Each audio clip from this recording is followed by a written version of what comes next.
JEE mains 2026 जनवरी attempt में सिर्फ 4 महीने रह गए। बहुत से बच्चे के डाउट्स है भैया कंपटीशन क्या रहेगा, जेईई मेंस का पेपर कैसा आने वाला है, डिफिकल्टी लेवल क्या होगी, मार्क्स वर्सेस परसेंटाइल क्या होगा, हर एक सब्जेक्ट के लिए कैटेगरी वाइज कट ऑफ क्या रहने वाली। इस वीडियो के अंदर जेईई 2026 का डिटेल में पेपर डिस्कस करेंगे, इन डेप्थ एनालिसिस करेंगे, सारे डाउट्स आपके क्लियर हो जाएंगे। मार्क्स वर्सेस परसेंटाइल, 99 परसेंटाइल के लिए आपको कैटेगरी वाइज कितना स्कोर करना है, subject wise difficulty level discuss करेंगे। एक बार वीडियो स्टार्ट करने से पहले एक बार कमेंट सेक्शन में जो भी आपकी ड्रीम आईआईटी है वो लिख दो। और यार ये वीडियो कोई ऐसी वीडियो नहीं है, लास्ट 5 साल के जेईई मेंस के हर एक पेपर को अच्छे से इन डेप्थ एनालाइज किया तब जाके ये वीडियो बना रहा हूं। तो एक रिक्वेस्ट करूंगा, इस वीडियो को लाइक कर दो और चैनल पक्का सब्सक्राइब कर लेना, बिकॉज सितंबर में इंडिया की मोस्ट एडवांस टेस्ट सीरीज आपके लिए बिल्कुल फ्री लाने वाला हूं, ताकि इंडिया का हर एक बच्चा टेस्ट दे सके। ठीक है, तो इस वीडियो में सारी चीजें हम डिटेल में डिस्कस करने वाले कि आपका पेपर पैटर्न जेईई 2026 का क्या रहेगा, नंबर ऑफ स्टूडेंट्स कितने अपीयर होंगे, कितने क्वालिफाई करेंगे, कितने रजिस्टर करेंगे,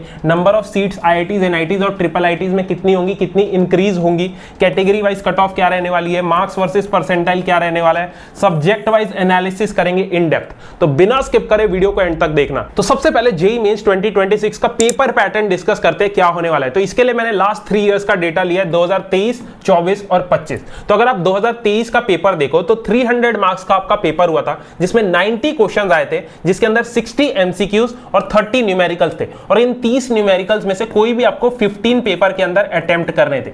2024 में भी सेम पैटर्न आया, लेकिन 2025 के अंदर इन्होंने पैटर्न चेंज कर दिया। सेम 300 मार्क्स का पेपर था, लेकिन इस बार टोटल 75 क्वेश्चंस पेपर में आए, जिसके अंदर 60 आपके एमसीक्यूज थे और 15 आपके न्यूमेरिकल बेस्ड क्वेश्चन थे। तो जो न्यूमेरिकल्स के अंदर ऑप्शंस थे वो इन्होंने 2025 में हटा दिए, और ऊपर से आपकी नेगेटिव मार्किंग भी होगी। तो पहले बच्चे ज्यादा मार्क्स स्कोर कर लेते थे, क्योंकि 30 अपने न्यूमेरिकल बेस्ड क्वेश्चन होते थे, उसमें से कोई भी 15 अटेम्प्ट कर लेते। बट अब जो 15 क्वेश्चन आएंगे वो आपको सारे अटेम्प्ट करने पड़े। ठीक है, तो 2026 के अंदर भी कोई पैटर्न में चेंज नहीं होगा, सेम 2025 की तरह पैटर्न होगा। सो अब जेईई मेंस 2026 में रियल कंपटीशन कितना होगा, मींस नंबर ऑफ स्टूडेंट्स कितने अपीयर होंगे, वो डिस्कस कर लेते। तो इसके लिए भी लास्ट 3 इयर्स का मैंने डेटा लिया। 2023 में अगर देखें तो टोटल 11,60,000 बच्चों ने रजिस्टर किया था, जिसमें से 11,13,000 बच्चे अपीयर हुए थे, जिसमें से 2.5 लाख बच्चों ने क्वालिफाई किया था जेईई मेंस।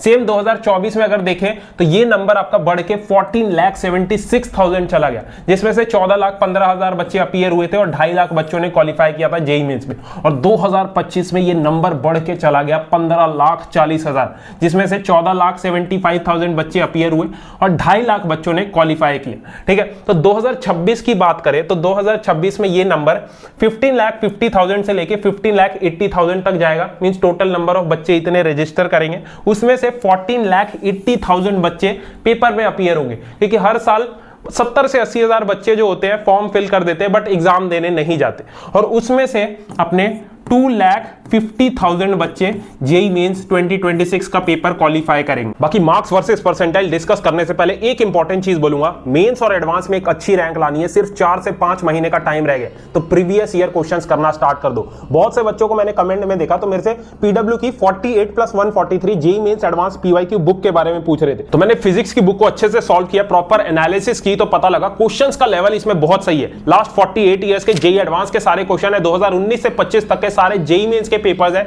हर एक क्वेश्चन का डिटेल में सॉल्यूशन दे रखा है, chapter wise topic wise question है, वीडियो सॉल्यूशन के साथ, आंसर कीज के साथ, ताकि आपको कोई दिक्कत ना है। इसमें वेटेज एनालिसिस भी दे रखी है हर एक चैप्टर की। तो जब भी आपका कोई चैप्टर कंप्लीट हो, इस बुक को लेना, पहले मेंस के क्वेश्चन अच्छे से करना, फिर एडवांस के क्वेश्चंस अच्छे से करना। तो ये फिजिक्स, केमिस्ट्री, मैथ्स तीनों के लिए आती है। अभी से पीवाईक्यूज करना स्टार्ट कर दो, इस टाइम पे सबसे इंपॉर्टेंट रिसोर्स है पीवाईक्यू। ठीक है, तो Amazon, फ्लिपकार्ट पे आपको मिल जाएगी। बाकी पीडब्ल्यू स्टोर से अगर लेते हो तो मेरा कूपन कोड RBS150 यूज कर सकते हो, एक्स्ट्रा डिस्काउंट आपको मिल जाएगा। तो इसका लिंक मैं डिस्क्रिप्शन में दे दूंगा। सो अब डिस्कस करते हैं number of seats, means JEE 2026 में जितने भी गवर्नमेंट कॉलेजेस पार्टिसिपेट करेंगे उसमें टोटल नंबर ऑफ सीट्स कितनी है। तो आईआईटीज की बात करें तो टोटल 18,000 के आसपास सीट्स है। एनआईटीज टोटल 31 एनआईटीज है, जिसमें 24,500 सीट्स है।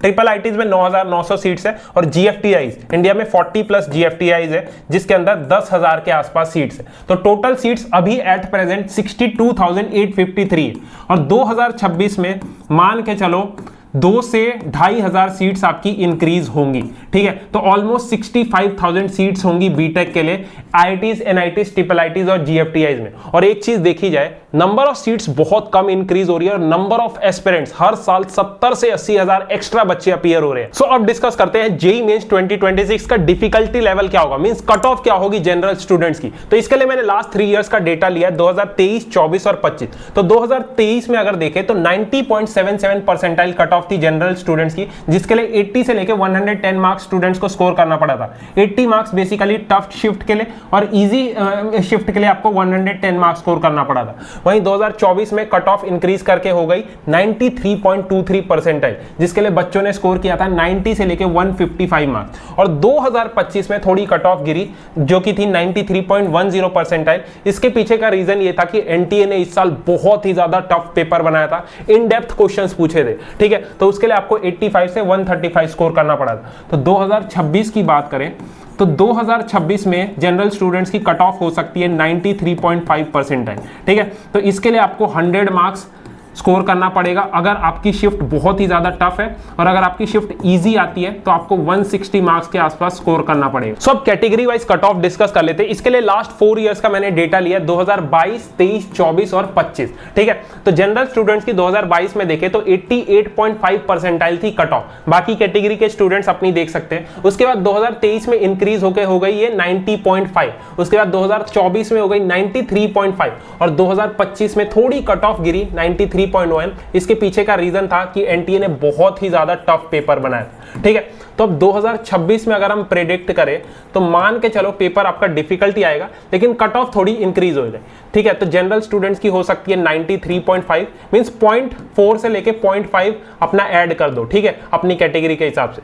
अपना ईडब्ल्यूएस का हो सकता है 80.6 के आसपास, अपना इसके बाद ओबीसी का हो सकता है 79.9 और एससी स्टूडेंट्स का 61.5 और एसटी स्टूडेंट्स का 47.5। तो ये आपका कट ऑफ हो सकता है 2026 में। सो अब डिस्कस करते हैं जेईई मेंस 2026 पेपर का मार्क्स वर्सेस परसेंटाइल क्या रहने वाला है। तो इसके लिए 2024 और 25 का मैंने डेटा लिया है, जनवरी और अप्रैल अटेम्प्ट का, ठीक है। तो जनवरी 2024 में देखें तो 156 मार्क्स पे बच्चों की 99 परसेंटाइल बनी थी जब शिफ्ट डिफिकल्ट आया था। वहीं 2025 में वो ड्रॉप होके हो गया 148 मार्क्स, मींस मार्क्स ड्रॉप होने का रीजन है कि 2025 में एनटीए ने बहुत ज्यादा डिफिकल्ट पेपर बनाया था, ठीक है। वहीं जनवरी 2024 में इजी शिफ्ट के लिए 235 मार्क्स पे 99 परसेंटाइल बनी थी, वहीं 2025 में 200 मार्क्स पे, ठीक है। वहीं अप्रैल के अंदर 186 मार्क्स पे 99 परसेंटाइल बनी थी, वहीं 2025 अप्रैल अटेम्प्ट में 172 मार्क्स पे ही 99 परसेंटाइल बन गई, ठीक है। तो 2026 में भी मान के चलो कि पेपर बहुत डिफिकल्ट आने वाला है क्योंकि एनटीए पे ऑलरेडी बहुत सारे एलिगेशन लग रखे, ठीक है। तो एनटीए इजी पेपर तो नहीं बनाने वाला, ठीक है। बाकी 95 परसेंटाइल के लिए देखें कट ऑफ तो 2024 में 104 मार्क्स पे 95 बनी थी, वहीं 2025 में 96 मार्क्स के ऊपर 95 परसेंटाइल बच्चों की बनी, और ये आपका अप्रैल अटेम्प्ट का डेटा है। अब जेईई मेंस 2026 के लिए सब्जेक्ट वाइज एनालिसिस करते हैं। तो इसके लिए मैंने डेटा लिया 2024 का, जनवरी 2025 का और अप्रैल 2025 का। तो 2024 में फिजिक्स देखे तो इजी टू मीडियम आई थी, केमिस्ट्री भी अपनी इजी टू मीडियम आई थी, लेकिन मैथ्स लेंदी भी थी और टफ भी थी, ठीक है। 2025 में देखें अपना जनवरी अटेम्प्ट में तो इजी टू मीडियम थी अपनी फिजिक्स, केमिस्ट्री भी इजी टू मीडियम थी, लेकिन मैथ्स हमेशा की तरह लेंदी और टफ आई थी। यहां अप्रैल में एनटीए ने गेम ही बदल दिया, बच्चों की सारी एक्सपेक्टेशन चकनाचूर कर दी। फिजिक्स यहां मीडियम आ गया, केमिस्ट्री मीडियम टू टफ आ गया। जहां बच्चे सोच के आते थे कि केमिस्ट्री इजी आएगी, मैं 40 मिनट में केमिस्ट्री कर दूंगा और बाकी का टाइम फिजिक्स और मैथ्स को दूंगा, वहां केमिस्ट्री से इन डेप्थ क्वेश्चन एनटीए ने पूछ लिए। मींस केमिस्ट्री में अगर आप स्कोर करना है तो आपको एनसीईआरटी लाइन बाय लाइन पढ़नी पड़ेगी, ठीक है। तो अपना अप्रैल अटेम्प्ट के अंदर मॉडरेट टू टफ आ गई केमिस्ट्री, और मैथ्स हमेशा की तरह टफ और लेंदी था, ठीक है। तो 2026 की बात करें तो आपका फिजिक्स टफ आ सकता है, केमिस्ट्री अपना मॉडरेट आ सकता है और मैथ्स हमेशा की तरह लेंदी आ सकता है। सो अब डिस्कस करते हैं subject wise marks versus percentile, physics, chemistry, maths का। तो इसके लिए मैंने 2025 का डेटा लिया है। तो फिजिक्स की बात करें तो जनवरी 2025 में 64 से लेके 87 मार्क्स पे बच्चों की 99 परसेंटाइल फिजिक्स में बनी थी। वहीं अप्रैल 2025 में 74 से लेके 90 मार्क्स हो गए। मींस जनवरी और अप्रैल अटेम्प्ट में 10 से 15 मार्क्स का डिफरेंस आ जाता है सेम परसेंटाइल स्कोर करने के लिए। जहां आपको फिजिक्स में 64 स्कोर करना पड़ा था जनवरी में, वहीं अप्रैल के अंदर आपको 74 स्कोर करना पड़ा। ठीक है, केमिस्ट्री में 62 से लेकर 76 पे 99 परसेंटाइल बनी थी जनवरी में, वहीं अप्रैल में 57 मार्क्स पे बनी। मैथ्स के अंदर 39 मार्क्स पे बनी थी 99 परसेंटाइल, वहीं 41 मार्क्स पे अप्रैल में बनी। ठीक है, तो इसलिए बोल रहा हूं पूरा फोकस जनवरी अटेम्प्ट पे करो। 170 मार्क्स भी जनवरी अटेम्प्ट में ले आओगे, उस पे भी आपकी 99 परसेंटाइल बन जाएगी। ठीक है, अप्रैल अटेम्प्ट में कंपटीशन बहुत ज्यादा होता है और सेम परसेंटाइल लाने के लिए आपको ज्यादा स्कोर करना पड़ेगा। सो यार आई होप आपके जेईई मेंस 2026 से रिलेटेड सारे डाउट्स क्लियर हो गए कि मार्क्स वर्सेस परसेंटाइल क्या रहने वाला है, कैटेगरी वाइज कट ऑफ क्या होगा, पेपर की डिफिकल्टी लेवल क्या होगी, सब्जेक्ट वाइज एनालिसिस मैंने डिस्कस कर लिया। बस एक रिक्वेस्ट करूंगा, बहुत ज्यादा मेहनत लगी है लास्ट 5 साल के पेपर्स को एनालाइज करने में, तो वीडियो को यार लाइक कर दो, चैनल सब्सक्राइब कर लो, बिकॉज इंडिया की बेस्ट टेस्ट सीरीज मैं बिल्कुल फ्री लाने वाला हूं 2026 के लिए। सितंबर मंथ में लॉन्च होने वाली है। जैसे ही इस चैनल पे 75,000 सब्सक्राइबर होंगे, उसी दिन वो टेस्ट सीरीज इस चैनल पे लॉन्च हो जाएगी। ठीक है, तो रिक्वेस्ट करो यार, चैनल को सब्सक्राइब करो, ग्रो करने में हेल्प करो, और जो भी आपको डाउट है आप कमेंट सेक्शन में मेरे से पूछ सकते हो। All the best.